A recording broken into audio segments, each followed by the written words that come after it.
Bonjour à tous et bienvenue à notre présentation. Tout d'abord, permettez-moi de vous remercier tous pour votre présence ici aujourd'hui. Comme vous pouvez le voir à l'écran, notre sujet de menu projet est la conception et réalisation d'une application mobile Android de gestion des classes. Cette présentation est structurée comme suit. On va commencer avec une introduction, après la méthodologie, ensuite l'analyse des conceptions, et puis la réalisation, et enfin la conclusion. Chapitre 1. Introduction. L'objectif principal de cette application de gestion des classes est de simplifier et d'optimiser les processus éducatifs en fournissant une plateforme technologique intuitive et efficace, en centralisant la gestion des étudiants, des enseignants, des classes et des cours au sein d'une application mobile Android. Notre but est de automatiser les tâches administratives, de faciliter le suivi individualisé des progrès des étudiants et de renforcer la communication entre les enseignants, les étudiants et les parents, en favorisant une gestion transparente des informations, une génération automatisée de rapports et une réduction de la charge de travail administrative. Cette application aspire à créer un environnement éducatif plus efficient, propice à une expérience d'apprentissage enrichissante et personnalisée pour chaque étudiant. Parmi les besoins et les objectifs, on a le contenu, par identifier les défis actuels en matière de gestion des classes, examiner les lacunes dans les méthodes traditionnelles. Évolution des besoins. Les besoins des étudiants sont de plus en plus diversifiés, exigeant une personnalisation des approches éducatives. Les objectifs de l'application. Automatiser les tâches administratives pour libérer du temps aux enseignants. Fournir un suivi individualisé des progrès des étudiants. Faciliter une communication transparente entre enseignants, étudiants et parents. Amélioration de l'expérience éducative. L'objectif ultime est d'améliorer l'efficacité et la qualité de l'éducation en tirant parti de la technologie pour résoudre les défis actuels. Outils et technologies utilisés dans le développement et la conception de l'application.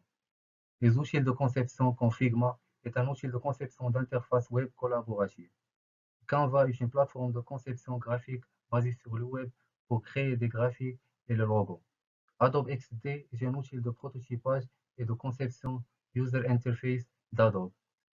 Les systèmes de contrôle de version comme Git est un système de contrôle de version distribué pour suivre les modifications du code et des données. GitHub est une plateforme en ligne populaire pour l'hébergement et la collaboration sur les référentiels Git. Parmi les langages de programmation, Java est un langage de programmation généralisé orienté objet, largement utilisé pour les applications d'entreprise et le développement Android.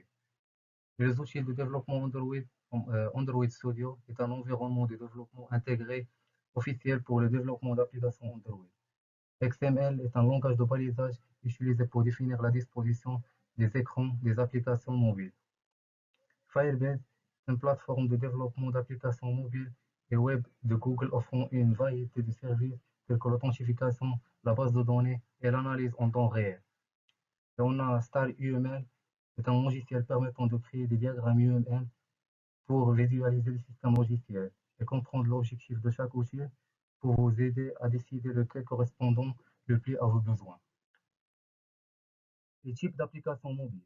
Techniquement, il existe trois types d'applications mobiles que tout utilisateur peut rencontrer. Les applications natives, développées dans le langage propre à la plateforme choisie, Swift pour iOS, Java ou Kotlin pour Android, exploitent pleinement les capacités des appareils ciblés, offrent une expérience utilisateur optimale et fluide. Les applications web, développées avec les langages web, HTML, CSS, Angular ou React, exécutées depuis un navigateur web mobile, fonctionnement proche d'une application classique téléchargée depuis un store, et il offre une solution plus simple et moins coûteuse à développer. Les applications hybrides, combinant les caractéristiques des applications natives et web, téléchargées depuis un store et s'exécutent dans un WebView, développées avec les langages web et pouvant être portées sur plusieurs plateformes, offrent un bon compromis entre performance et coût de développement. Le choix du type d'application dépend de plusieurs facteurs: les fonctionnalités de l'application, le budget de développement, les plateformes ciblées, les performances attendues, la nécessité d'accéder aux fonctionnalités spécifiques du device. Chapitre 2. La méthodologie. Les phases du processus de développement logiciel UPXP. Une méthode qui combine les principes de l'Unified Process et l'Extreme Programming. Premièrement, la phase d'inception. Pour objectif de recenser et définir les besoins du projet. Et parmi ces activités, l'identification des acteurs impliqués dans le système, la détermination des exigences du système, le regroupement des exigences selon l'intention. Et comme résultat, l'élaboration du diagramme du cas d'utilisation qui représente les interactions entre les acteurs et le système. Deuxièmement, la phase d'analyse et conception. Pour objectif de décrire en détail chaque cas d'utilisation et concevoir le système parmi ses activités. Description détaillée de chaque cas d'utilisation pour comprendre leur déroulement, détermination des fonctionnalités attendues du système, la formation du diagramme de classe pour représenter les différentes classes du système et leurs relations, et comme résultat le modèle détaillé du système représenté par le diagramme de classe qui guide le développement ultérieur. Troisièmement, la phase de réalisation. Pour objectif de créer la base de données en se basant sur les diagrammes de classe de la phase précédente. Parmi ces activités, l'implémentation concrète du système en utilisant les spécifications de la phase d'analyse et conception, et la création de la base de données conformément au diagramme de classe, et comme résultat le système fonctionnel et une base de données correspondante prête à être utilisée. Dans cette partie, on va parler sur les diagrammes réalisés par l'UML pour spécifier les tâches faites par l'application en distinguant l'administrateur et l'utilisateur. Voilà un diagramme de cas d'utilisation par un administrateur qui pourra généralement accéder à l'application avec des autorités telles que le contrôle de l'absence et la présence, et l'ajout des notes, ainsi les cours aux étudiants et déclarer des nouveautés, par exemple si une séance supplémentaire sera ajoutée ou un examen reporté. Avec une notification sera diffusée aux étudiants à installer l'application, tout ça en authentifiant l'utilisateur autant qu'un admin avec un email spécifié. La différence entre l'utilisateur et l'étudiant se manifeste sur les autorités telles que l'utilisateur peut juste avoir les nouveautés et les notes ainsi que leur présence et absence, puisque peut également télécharger les cours. Dans ce diagramme, nous spécifions la structure de l'application telle que la représentation de classe, les attributs et les méthodes, aussi la relation entre les classes et les méthodes, etc. Après l'authentification, et on peut utiliser un email et un mot de passe de type string. On va ici distinguer les choses entre l'administrateur et les users. Et comme vous voyez, des classes utilisées également. On va parler ici sur l'héritage des classes, les polymorphismes. Finalement, après l'identification des attributs et méthodes, vous pourrez comprendre le domaine métier de l'application. Alors voilà les interfaces que nous seront faites d'un côté graphique en utilisant l'XML. La partie d'inscription, nous passons avec une authentification correcte à la page d'accueil. Et voilà comment les étudiants attribués. On a aussi les nouveautés dans la partie Home ou la partie d'accueil. Dans l'interface des cours, après un clic sur l'écran PDF, on peut accéder directement au stockage de votre téléphone et un simple clic sur le cours vous permettra de les télécharger et enfin peut se déconnecter en cliquant dans la partie logout sur Proceed. On passe maintenant à la réalisation avec M. Omar Khabli pour mieux comprendre notre application. Bonjour, je vais faire une démonstration de l'application qu'on a réalisée. Il s'agit d'une application de la gestion des étudiants. Donc, dans cette vidéo, on va voir comment l'application ça fonctionne et ce qui se passe dans la base de données. Donc, la première interface qu'on va voir lorsqu'on lance l'application pour la première fois, c'est l'interface d'authentification ou bien le login. Donc, tout d'abord, on va commencer par la création du compte. On clique sur créer un compte. Inscrivez-vous. Donc, il suffit de saisir le nom utilisateur, son email,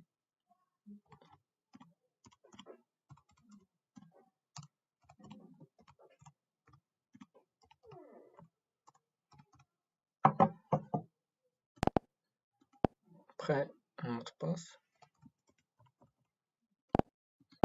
la confirmation du mot de passe,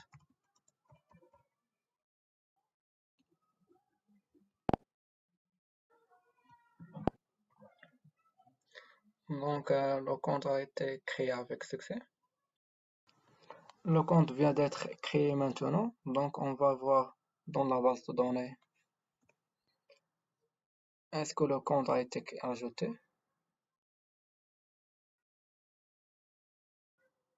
Donc voilà, le compte a été ajouté. Donc on va essayer de se connecter.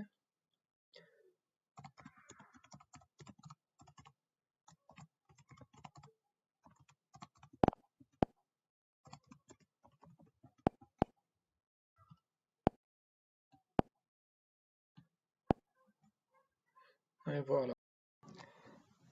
La première interface qu'on nous apparaître lorsqu'on se connecte à notre compte, c'est l'interface de la page d'accueil. Elle contient un ensemble de cartes view, home, qui contient des annonces, étudiants, cours, absence, settings et logout. Maintenant, nous allons passer à l'interface pour ajouter les étudiants et leurs notes. Donc voilà l'interface liste des étudiants. On va cliquer sur plus pour ajouter un nouveau étudiant.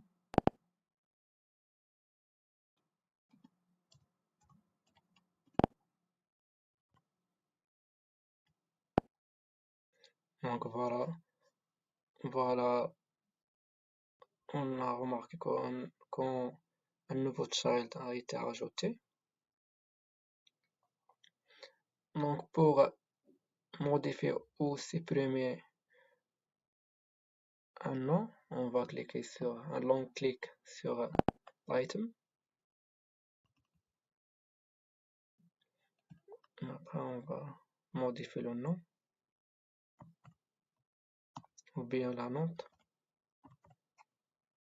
Cliquez sur Update. Voilà. Et pour supprimer l'item, on va cliquer.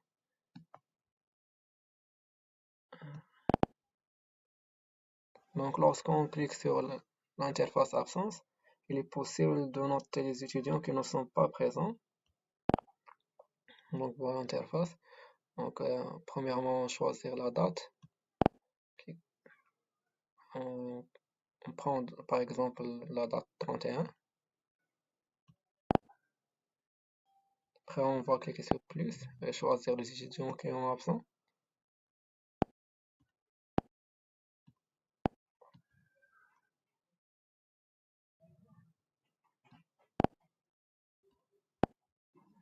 Donc, on remarque qu'un nouveau child a été ajouté dans la base de données. Et pour vérifier toutes les dates pour lesquelles nous avons déjà enregistré, on clique sur Data étudiant. Donc voilà la liste des dates enregistrées. Donc 31 janvier 2024. Pour l'interface home, l'administrateur peut ajouter des annonces à des étudiants. Par exemple, si on écrit hello.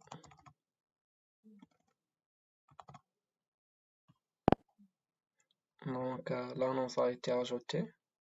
Et ensuite, les étudiants vont recevoir une nouvelle annonce dans la barre de notification. Donc on passe maintenant à l'interface de cours. Donc après avoir cliqué sur la photo PDF,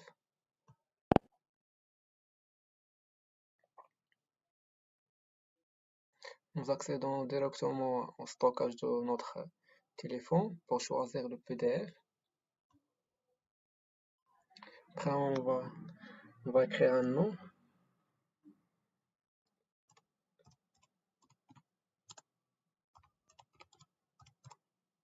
Et cliquer sur Apply PDF. Et voilà, le fichier a été ajouté avec succès. Après, si on veut télécharger le PDF, on va cliquer sur le bouton Go Python. Et voilà, le PDF a été téléchargé. Et finalement, si on veut déconnecter notre compte, on va cliquer sur Logout.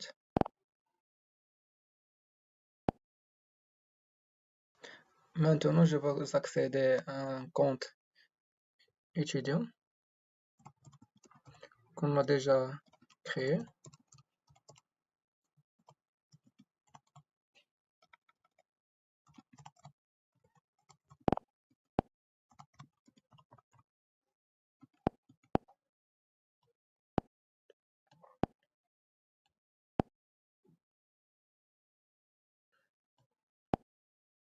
Donc voilà l'interface pour un compte étudiant